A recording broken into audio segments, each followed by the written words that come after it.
tôi làm thơ. Tôi mà. Dạ. Còn tôi này mua hai lưỡi chim vâng.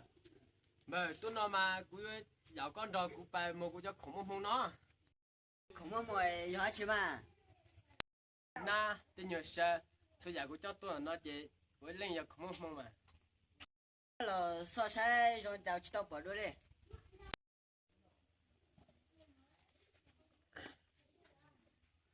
Xin lìa tên nhờ các bạn ơi, nhé. Cho sợ nó, thế cho con tụt cua chỉ bỏ lên giờ không tí xí lìa. Ủa hay cười à. Có không mua này giờ dùng một thải mua mà. Ô, một tài mà vô đua hò. Giờ lia ư hai lưỡi trả lời thế cả vô mà. Tiền ca sĩ thì con rồi cũng mua cũng ở tôi hai xí mà. Giờ lia cũng tôi chỉ mua ý là con à. Sót xe mà nó cũng mua tao qua phải được con à. Ôi linh đó à. Cho nên có cà phê rồi của mày lên thọ công rồi mà. Chị em bãi ướp bài mà.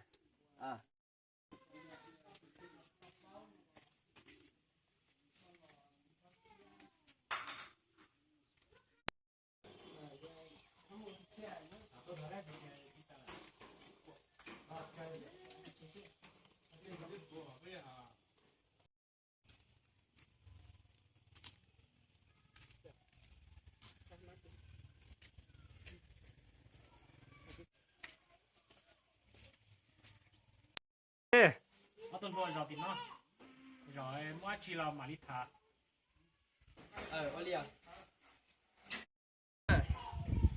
Sẽ nhìn giờ tiêu thì ra.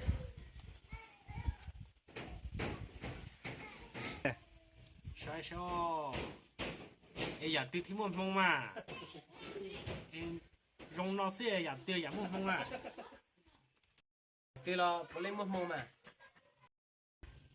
ô giờ liền đấy chỉ biết sẽ này cho khổng nó không muốn mông bỏ đi trả tiền à Có vô tới khỏi trên này ba tao cho con tao giả. Có một cái gì là ní nhỏ như thế rồi. Thế có một cái gì nào ní chỉ là cho có. Thế chỉ ta lên đây là ní thì thái tao tôi sao tôi nhặt phút nhỏ là trên này có. ô giờ ba taoอยู่rong tàn bỏ đi mà cái yếu solo giờ đi luôn hắn mà biết chơi mà Giờ có bao giờ thì lũ mình chỉ thế ít cent cheese à. lúc các bọn nó giờ ít cent chi đấy là rong thảo gì cũng mua ốp bộ đó cả